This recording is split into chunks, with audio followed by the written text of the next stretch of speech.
Pernah kebayang nggak ada sebuah kasus pembobolan digital yang bikin perusahaan rugi miliaran rupiah? Nah, gimana kalau saya bilang, dalang dibalik semua ini cuma seorang remaja? Oke, hari ini kita akan bedah tuntas kasusnya. Angkanya nggak main-main loh. Kerugian total dari penipuan tiket pesawat di tahun 2016 ini mencapai 6,1 miliar rupiah. Wow. Dan yang bikin geleng-geleng kepala, pelakunya bukan sindikat hacker internasional, dalangnya seorang remaja umur 19 tahun, inisialnya SH, yang kerja bareng beberapa temannya. Gila kan? Pertanyaannya, kok bisa? Oke, kita masuk ke bagian pertama. Gimana sih kronologi peretasannya? Yuk kita lihat gimana sebuah celah yang kelihatannya sepele bisa dieksploitasi habis-habisan.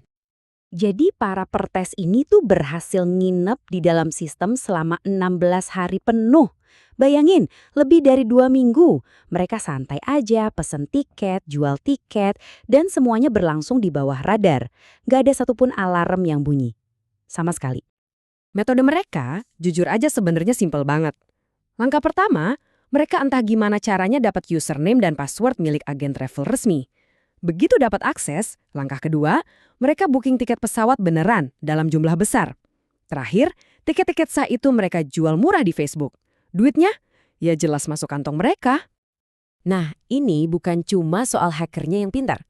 Ini juga soal sistemnya yang, ya, bolong di sana-sini. Peretasan ini nggak akan mungkin terjadi kalau nggak ada celah keamanan yang mendasar.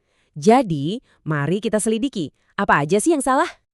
Dan yang paling ironis, coba lihat deh. Dari data asesmen resiko internal perusahaan ini sendiri, mereka sebenarnya udah tahu di mana titik paling rawan mereka. Manipulasi harga tiket itu mereka labeli sebagai resiko level tinggi. Mereka tahu ada bahaya besar di situ, tapi ya justru pertahanan disitulah yang jebol total. Jadi, akar masalahnya apa? Kredensial yang lemah. Poin kuncinya gini, pintu depannya tuh nggak dikunci. Para peretas nggak perlu susah-susah dobrak pintu. Mereka cuma tinggal masuk aja pakai kunci sah yang mereka temukan. Dan parahnya lagi, begitu masuk, satu akun agen itu ternyata ibarat punya kunci sakti. Aksesnya bisa kemana-mana, jauh lebih luas dari yang seharusnya dia butuhkan. Ini tuh kesalahan klasik dalam keamanan cyber melanggar prinsip hak akses minimum. Harusnya kan tiap akun cuma dikasih akses secukupnya aja. Udah gitu, nggak ada yang ngawasin. Percuma punya sistem alarm paling canggih di dunia kalau nggak ada yang mantau kan? Selama 16 hari itu, aktivitas ilegal terjadi seenaknya. Dan perusahaan ini sama sekali nggak sadar. Mereka benar-benar buta dan tuli. Oke, jadi pertanyaannya, gimana caranya supaya bencana kayak gini nggak terulang lagi? Jawabannya bukan cuma nambahin satu software antivirus, tapi butuh sebuah cetak biru yang komprehensif. Nah, di dunia teknologi, ini disebut kerangka kerja tata kelola TI atau IT Governance Framework. Mari kita kenalan sama yang namanya COBIT. Anggap aja COBIT ini bukan sebuah software ya, tapi lebih kayak denah atau blueprint untuk membangun seluruh benteng digital sebuah perusahaan.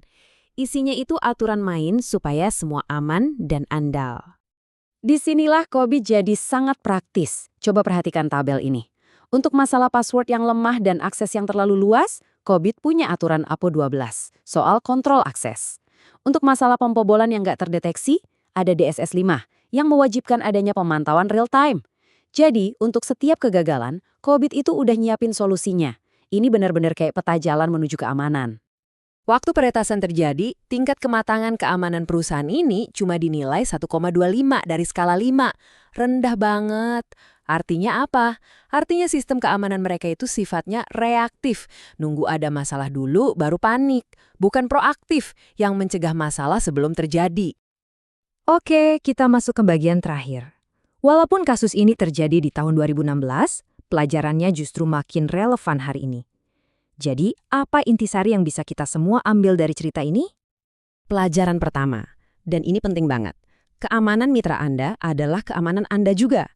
Di dunia yang serba terhubung kayak sekarang, sebuah perusahaan itu cuma sekuat mata rantai terlemahnya.